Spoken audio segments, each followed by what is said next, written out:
tusikubali kufitinishwa au kuchonganishwa kwa aina yoyote ile.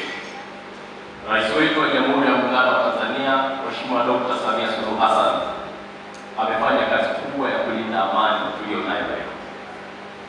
Mwaka huu ni mwaka wa uchaguzi, kama Sheikh alivyosema.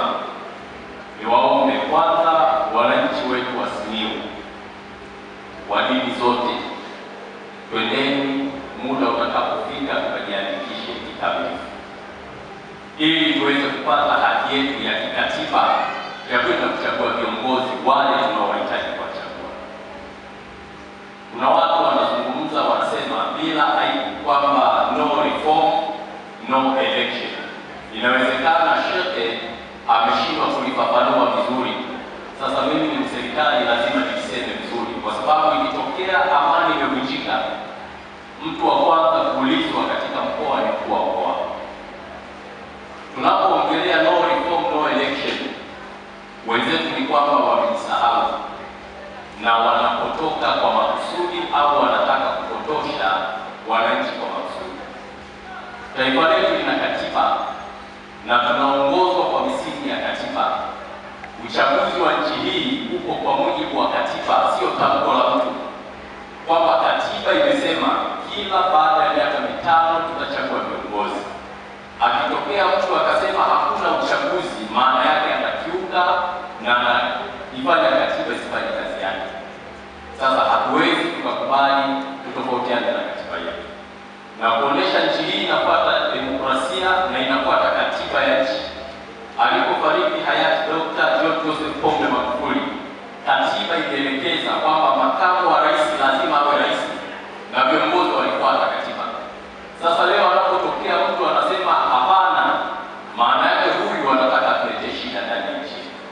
Lakini lazima mkumbuke, hao wanaosema no reform no election, familia zao ziko Ulaya, haziko hapa. Watoto wao wanasoma nje ya nchi hii, hawako hapa. Wake zao wanaishi Ubelgiji, wengine wako Canada, hawako hapa Tanzania. Sasa wao wana sehemu ya kukimbia, wewe utaenda wapi?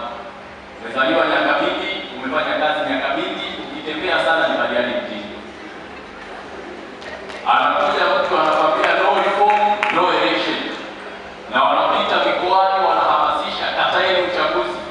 Vurugu ikitokea hapa, wa kwanza kuumia, wa kwanza ni kina mama, wa pili ni watoto wadogo ambao hawawezi kujitetea, watatu ni watu wazima wenye umri mkubwa, wazee wetu.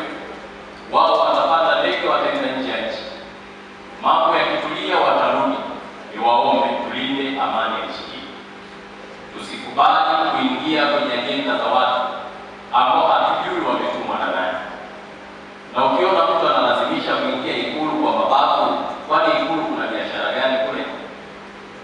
Uchaguzi ni kuchaguana, anayeshinda anaendelea. Na kuna dhana moja imejengeka kidogo kwamba Chama cha Mapinduzi kikishinda inaonekana kimeipa, ila upinzani ukishinda inaonekana ni halali. Hii sio sawa, kwa sababu wanaowashindisha wapinzani ni tume ya uchaguzi, wanaowashindisha CCM ni tume ya uchaguzi. Sasa kwa nini akishinda Juma iwe sawa, akishindwa Aisha isiwe sawa? Lazima tujiulize. Kwa hiyo ombi langu kuwa wananchi wetu wa Simiyu na viongozi wetu wa dini tuzidi kuimarisha amani na kufundisha amani katika maeneo yetu. Nchi yetu isiingie kwenye kumwaga damu, tusiingie kwenye machafuko, tusiingie kwenye kutukanana na mambo yanayofanana.